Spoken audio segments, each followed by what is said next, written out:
պաչիկներ ու սրտիկներ ամեն օր շաղ տվող մարդը, որ զբաղեցնում է Հայաստանի վարչապետի պաշտոնը, պատրեց իր դիմակը։ Երևանի մետրոյում այսօր տեղի ունեցած միջադեպը ցույց տվեց, որ սա է նրա իրական դեմքը։ Մինչև ատամները պաշտպանված լինելով ախրանիկներով, իր դիմակիցների ներկայությամբ Երևանի մեջ գոռում է հայ կնոջ վրա, գոռում է հայ մոր վրա նրա երեխայի ներկայությամբ, փորձում է նվաստացնել հայ կնոջը, նվաստացնել հայ մորը ու նրա երեխային,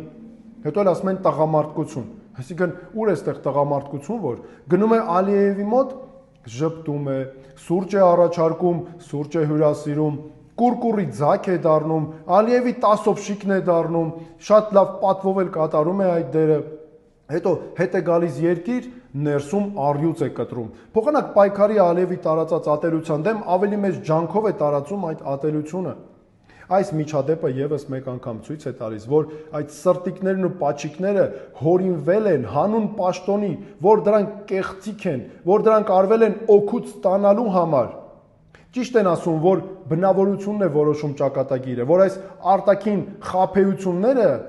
անմիջապես երևում են, երբ ցուցադրվում է բնավորությունը, իրական վերաբերմունքը։